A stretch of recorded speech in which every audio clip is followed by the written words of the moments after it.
एक बड़ी खबर इस बीच सामने आ रही है, उसका रुख करेंगे। फरीदाबाद से कोरोना को लेकर अच्छी खबर इस वक्त की। 2 और मरीजों की रिपोर्ट नेगेटिव आई है फरीदाबाद में। ये इस वक्त की बेहद बड़ी जानकारी हम आप तक पहुंचा रहे हैं। दोनों मरीजों को अस्पताल से छुट्टी मिल चुकी है, डिस्चार्ज मिल चुका है। 2 और कोरोना मरीजों की रिपोर्ट नेगेटिव आई है फरीदाबाद में। अब अस्पताल में सिर्फ 7 कोरोना के पॉजिटिव केस ही भर्ती हैं। राहत भरी खबर फरीदाबाद से सामने आई है। फरीदाबाद रेड जोन में है, हॉटस्पॉट जिला है। ऐसे में एक राहत भरी खबर सामने आना फरीदाबाद से एक आशा की किरण देता है, क्योंकि 2 और कोरोना संक्रमित मरीज जो हैं वो ठीक हो गए हैं। ऐसे पूरे हरियाणा में अब जो ठीक होने वाले मरीज हैं उनकी संख्या में इजाफा हुआ है। गजेंद्र राजपूत संवाददाता मेरे साथ जुड़ रहे हैं ज्यादा अपडेट्स के साथ। गजेंद्र, फरीदाबाद हालांकि हॉटस्पॉट जिला है, लेकिन राहत भरी खबर 2 और मरीज ठीक हो गए हैं। अपडेट्स क्या है?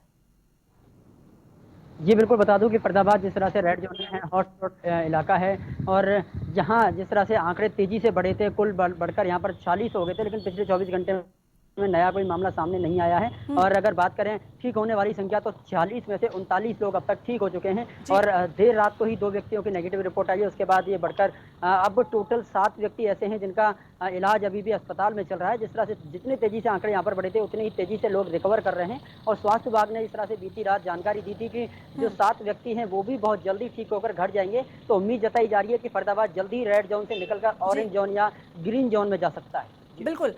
गजेंद्र, जो ढील देने की बात की गई थी कि कई इलाकों में राहत दी जाएगी थोड़ी बहुत, जहां पर कोरोना का संक्रमण कम है, फरीदाबाद में आप इसका असर किस तरीके से देख रहे हैं? क्योंकि रेड जोन में है फरीदाबाद। हालांकि जल्दी केसेस जो हैं ठीक भी हो रहे हैं, डिस्चार्ज मिल रहा है, लेकिन फिर भी हालत क्या है अभी? किस तरीके से जरूरी सामान की सप्लाई फरीदाबाद में की जा रही है?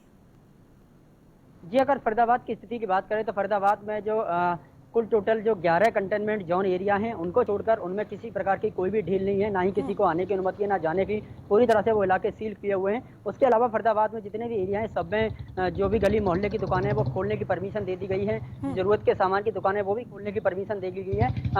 कहीं ना कहीं अब थोड़ी सी ढील बढ़ती गई है, लोगों की आवाजाही भी धीरे धीरे शुरू हुई है, लेकिन यहाँ पर पूरी तरह से लॉकडाउन की पालना फिर भी करवाई जा रही है। सोशल डिस्टेंसिंग का यहाँ पर ध्यान रखा जा रहा है। उसके अकॉर्डिंग लोग सामान खरीद रहे हैं, और कहीं पर भी एकत्रित 30 से 40 लोगों को नहीं करने दिया जा रहा है। यानी कि अगर बाजार में भी लोग गली मोहल्ले की दुकान पर भी निकल रहे हैं, तो वहां भी 10 से 5 ही लोग नजर आ रहे हैं।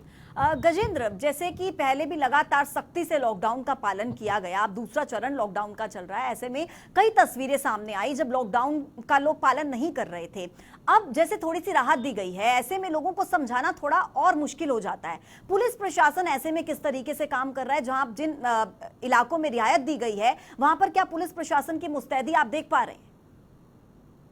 जी बिल्कुल, जिस तरह से पुलिस ने पहले लॉकडाउन में काम किया, पहले चरण के लॉकडाउन में, उसी तरह से दूसरे चरण के लॉकडाउन में भी सख्ती से काम कर रही है पुलिस फरीदाबाद की। और फरीदाबाद की पुलिस हर उन जगहों पर है तैनात है जहां पर ढील दी गई है, क्योंकि वहां पर भी व्यवस्था को बनाए रखें, लॉकडाउन की पालना वो करवाते रहें। वहां पर भी हर व्यक्ति की जांच की जा रही है, हर व्यक्ति को पूरी तरह से वहां पर सख्त हिदायत देने के बाद ही वहां पर जाने दिया जा रहा है, ताकि वो अपनी जरूरत का सामान वहां से खरीद सके। और वो भी सोशल डिस्टेंसिंग के मायने रखते हैं। वहाँ खुद पुलिसकर्मी तैनात हैं, जो कि एक एक दुकान के पास जाकर खुद चेक कर रहे हैं कि वहां पर किसी प्रकार की लॉकडाउन की अवहेलना तो नहीं की जा रही है। जी गजेंद्र, वहां पर टेस्टिंग रेट क्या चल रहा है कि हर रोज कितने टेस्ट फरीदाबाद में किए जाते हैं?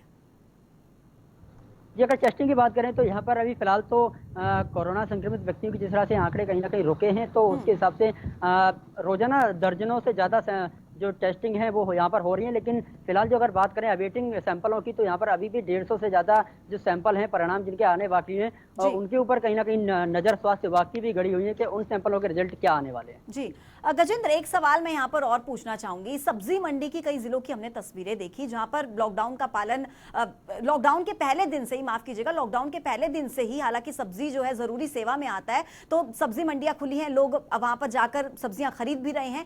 लेकिन कई जगह से ऐसी तस्वीरें सामने आई जब सब्जी मंडी में लोगों ने मास्क नहीं लगाए हुए थे, सब्जी विक्रेताओं ने मास्क नहीं लगाए हुए थे। कई ऐसी खबरें भी सामने आई कि सब्जी विक्रेताओं में कोरोना पॉजिटिव मिला है। फरीदाबाद की बात करूं, वहां पर सब्जी मंडी में आप किस तरीके का दृश्य देखते हैं जब आपने वहां से रिपोर्टिंग की हो? क्या लगता है आपको, वहां पर क्या लोग सोशल डिस्टेंसिंग का पालन करते हैं जब वहां पर पहुंचते हैं? जी, शुरुआत की बात करें तो शुरुआत में ज़रूर यहाँ पर सोशल डिस्टेंसिंग की अवहेलना उड़ाई गई थी और कहीं न कहीं सोशल डिस्टेंसिंग यहाँ पर नज़र नहीं थी। इसको देखते हुए जिला प्रशासन ने फैसला लिया कि अब सब्जी मंडियों का थोड़ा-सा डिवाइड कर दिया गया सब्जी मंडियों को कि जो जी। मैंने जो थोक विक्रेताओं की सब्जी मंडी है, मुख्य सब्जी मंडी है, उनकी टाइमिंग रात के 12 बजे से सुबह 5 बजे तक कर दी, जिस समय में लोग कम ही मात्रा में निकलते हैं। सिर्फ वही लोग सब्जी मंडी में जा रहे थे जो थोक में सामान वहाँ से खरीदते हैं, सब्जी खरीदते हैं और गली मोहल्ला में ले जाकर बेचते हैं। जी, अब जो गजेंद्र बहुत-बहुत छोटी-मोटी जो सब्जी मंडी है उनकी बात बहुत-बहुत शुक्रिया आपका तमाम अपडेट्स हम तक पहुंचाने के लिए।